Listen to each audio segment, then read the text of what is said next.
Here we go. Okay. We are looking at example 8, and we're going to do a few. I'm not going to do every single example that's on these pages. There's a lot of repetition in here, so I don't think it's super necessary. I think when I wrote these lessons, it's like, you know, I've got you in class, so we do one together, and then you do one on your own, and then we do one together, and so I have like a lot of parallel problems that are very similar. So I don't think we need to do every single one of those for you guys to be able to get a good start on the assignments, okay? And a good flavor of what verifying identities is about. Okay, so we've got our little sign, right? Here's the sign from the classroom. Okay, our rule yesterday was to work with the more complicated side first. That is not your lesson. Let's go back to your lesson. Okay, so on example 8, which side is more complicated, the left or the right? Which one? The left or the right? What do you guys think?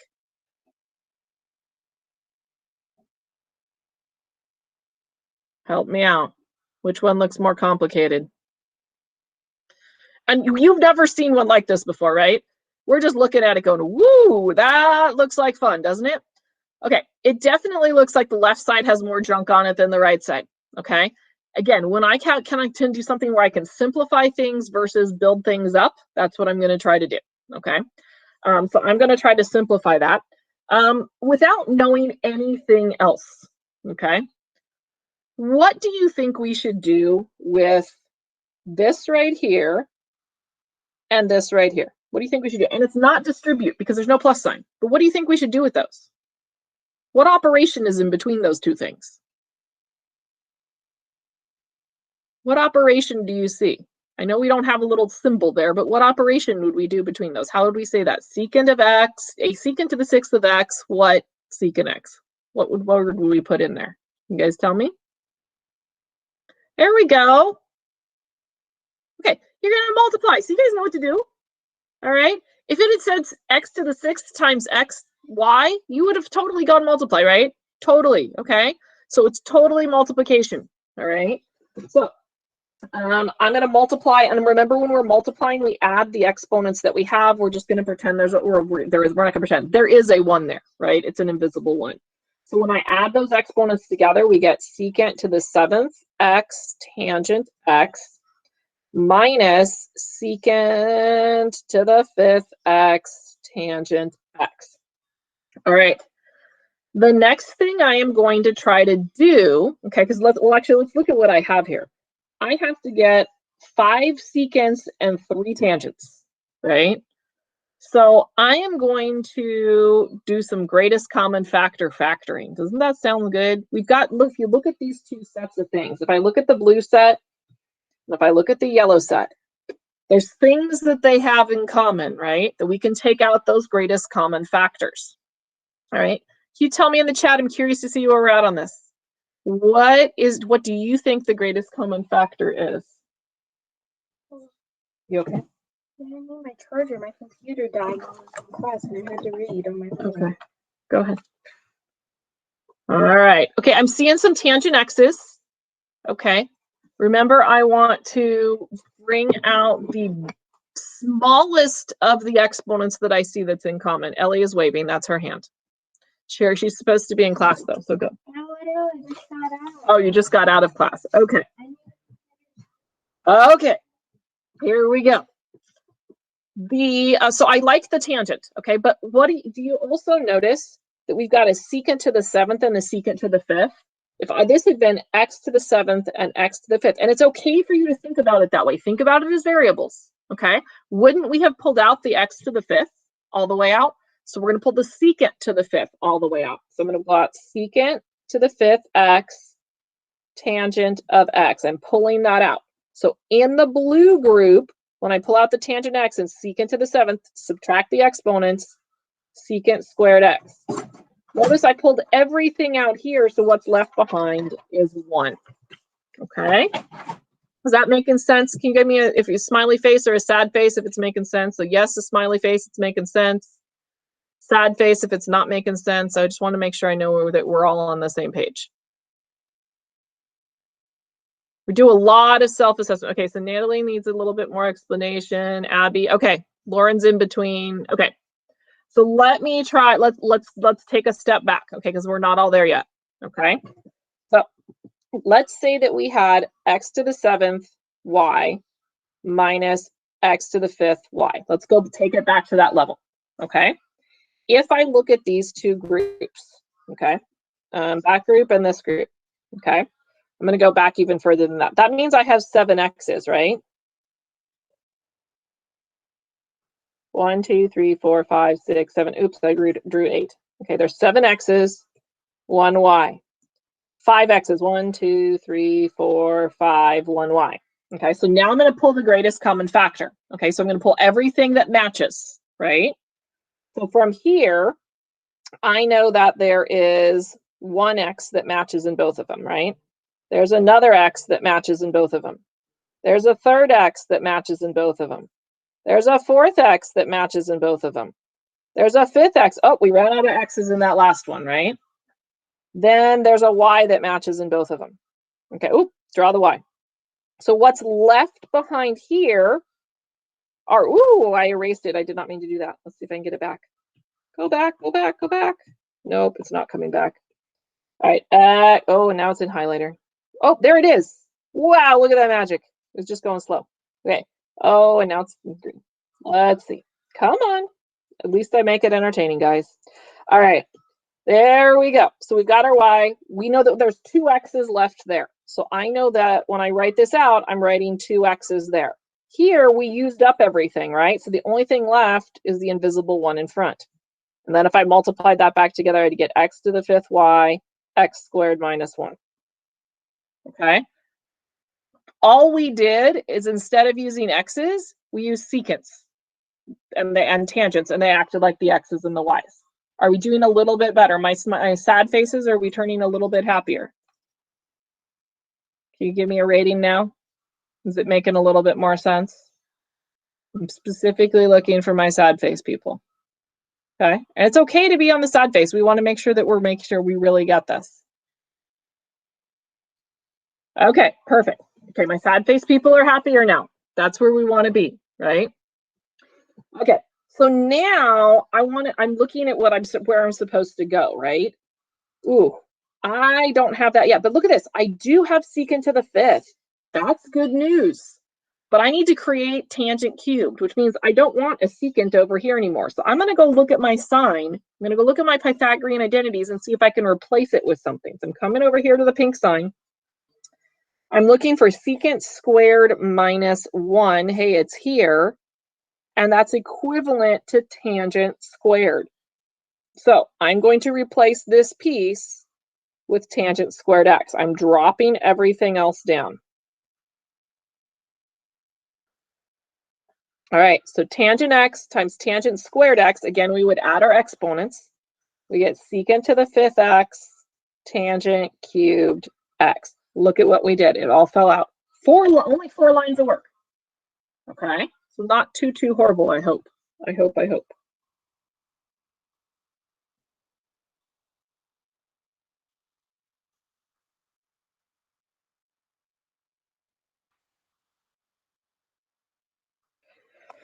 Okay, let's see what the next one's about here. Oh, we're going to get rid of 9. That one looks awful, doesn't it? We're not going to do that. We're not going to have any part of that. Let's do 10. So if you need extra space, you can use the space for 9. Okay. All right. We've reduced over the years what I do with these. Okay. Knowing where we have to go with this next year, we don't have to do every single little thing to make sure we can verify identity. So what side should we simplify first? The left or the right? What side should I simplify first, left or right? All right, I'm liking the left side. Okay, that looks good. Instinct probably would say, hey, let's FOIL that, right? We need a new instinct. Okay, when we see trig, before we FOIL, because FOIL is a lot of work, right? Before we do FOIL, why don't we try to apply an identity? Okay, let me see if I can let me paste. Oh, maybe it won't. Oh, let's see, paste. Oh, it landed in a weird spot. Okay. Let me prop it up and do it the right way. All right, come back up here. Okay. So looking at what we have tangent squared plus 1 and cosine squared minus 1. So I'm looking for tangent squared plus 1. Ooh, look at that. We've got it, don't we? All right, so I can replace with secant squared. Cosine squared minus 1, it's look at this. I can't do this one. Do you see why I can't do that one? Because this has 1 minus cosine, and this is cosine minus 1. Two very different things, okay? So you have to be careful of the order of your signs. The only thing I'm going to replace is the tangent. So let's start there, okay? And it's okay that that one's in a different order because they're both plus signs, right? So that works. If you wanted to, you could write it like this if it made more sense to you, and then do the replacement, but I don't need to see this line, okay? So I'm replacing this with secant squared x. Okay. Now, okay. I'm going to change my mind on this. I'm going to try to use that other identity. So watch what I do with it. Okay, so this is another nice little thing that we can do. I know that because we already pointed out, hey, I can't plug this one in exactly, but if my signs were opposite, I could. The way I can get my signs opposite is by taking a negative out. So out of this one here, I'm going to take a negative out, and I'm going to switch my sign. So my cosine, notice I'm writing it backwards, cosine squared is going to become negative, and my 1's going to become positive. Let me write that. I did not write it very clear. Cosine squared x. Okay, so all I did was I factored a negative out front, and I just swapped the order of the terms. Okay.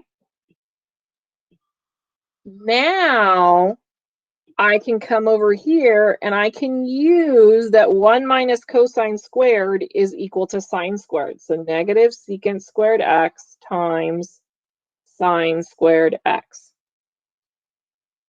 But we aren't at tangent yet, right? We're getting closer. We've got a sign in the numerator, don't we? What's another name? So I haven't heard from you in a while. I know you know the answer to this one because we worked on this one a lot yesterday. What's another name for secant squared? What could I make that's going to help us? What could I substitute in for secant squared? Tell me in the chat.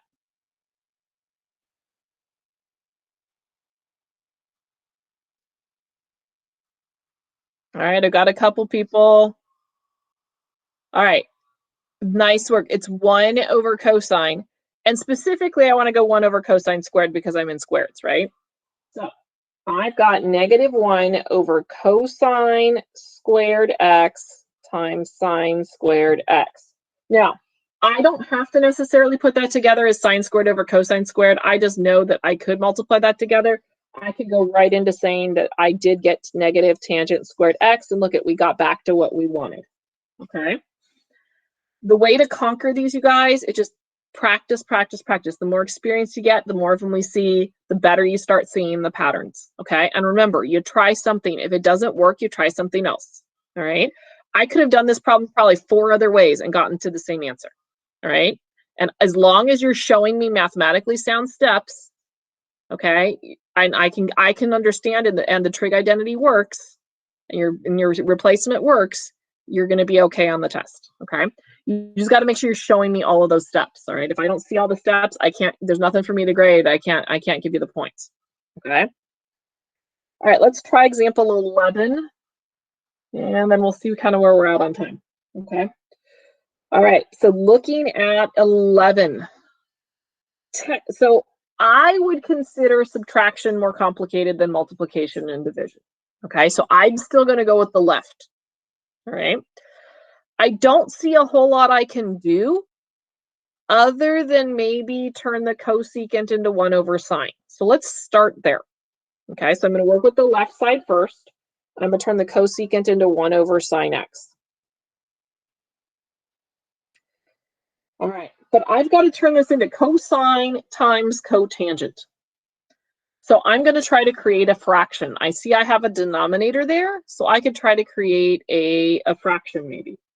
So what do you think I'm going to use as my common denominator? What would my common denominator be? Tell me in the chat. I want to make sure you're here and paying attention. So tell me what you think the common denominator is.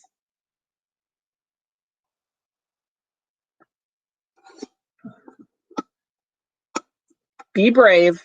Make a guess. It's okay if you don't know it for sure. Make a guess. Look at what I have in my denominators. Multiply them together and put it in the chat. There we go. We got some brave people now. Maybe it was just a delay. We'll blame it on delay. All right. We know it's got to be sine x, right? Okay, perfect, you guys. So sine x. All right. Now, I know that to get a common denominator, I have to multiply top and bottom by whatever it is, if it's missing, right? This one has the same denominator as the common denominator, so I just get to write down the 1. This denominator does not have sine in it, so I'm going to multiply top and bottom by sine. And our shortcut is we just really multiply the top, right? All right, so negative sine times sine would be negative sine squared x. That says sine. I'm not sure what I was writing, but it says sine. Okay. What do you know? That looks awfully Pythagorean to me, right? We just created a Pythagorean identity. Maybe we can take that somewhere because I really don't know where it's headed yet, but maybe I can take that somewhere. All right, let's go up here to the sine. I'm looking for 1 minus sine squared. So I'm blowing it up so you can see it. I want your help reading my sign. It's not erasing. It's not switching. There we go. Okay, so you tell me, I'm going to even zoom in on the Pythagoreans. 1 minus sine squared, what can I replace it with? Put it in the chat. What can I replace 1 minus sine squared with?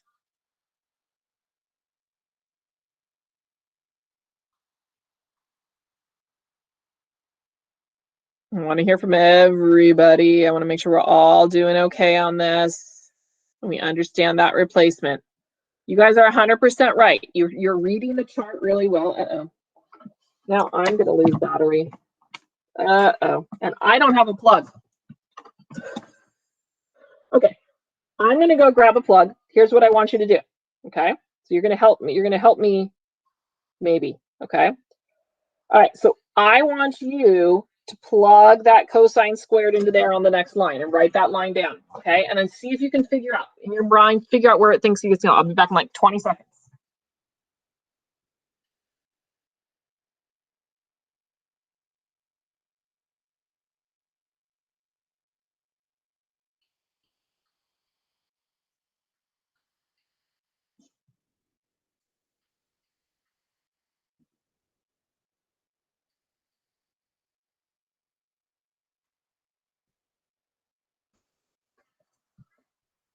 All right, did we write it down? Cosine squared on the top. You guys are awesome. Okay. Did anybody figure out what this next split is? So we've got cosine squared x over sine x.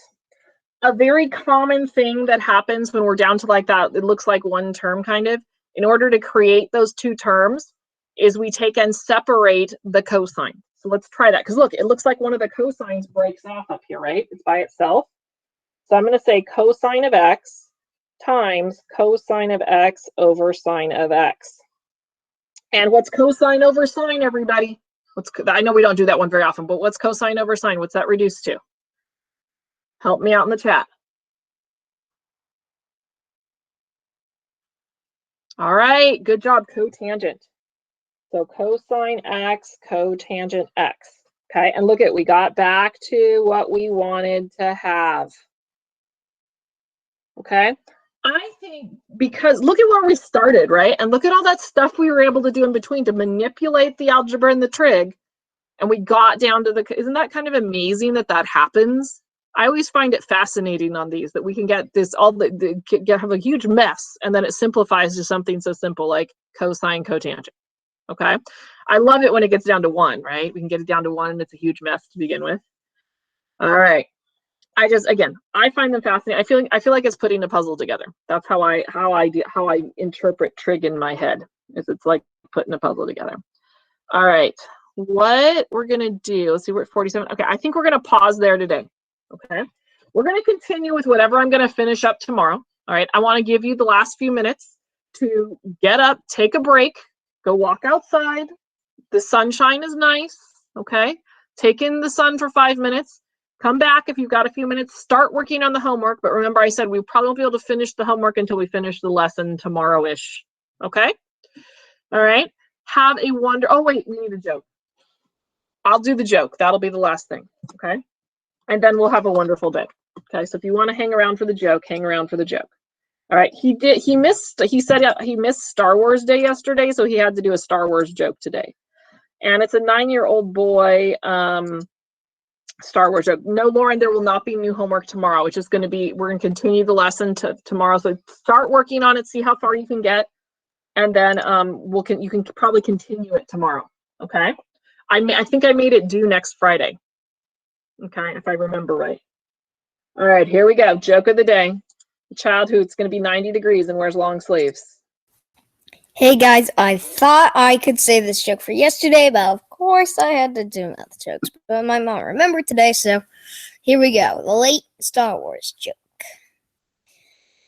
What do you call an X-Wing pilot who does too many barrel rolls? Puke Skywalker. Okay, I'll see you guys tomorrow, I think. So, yeah, bye-bye. All right. Oh, it is Revenge of the Sith. Thank you, Gavin. Thank you, Gavin. It is Revenge of the Sith with Puke Skywalker. All right. Or Cinco de Mayo. So, one of the two. Okay. All right. Have an amazing day, you guys. I will see you tomorrow, okay?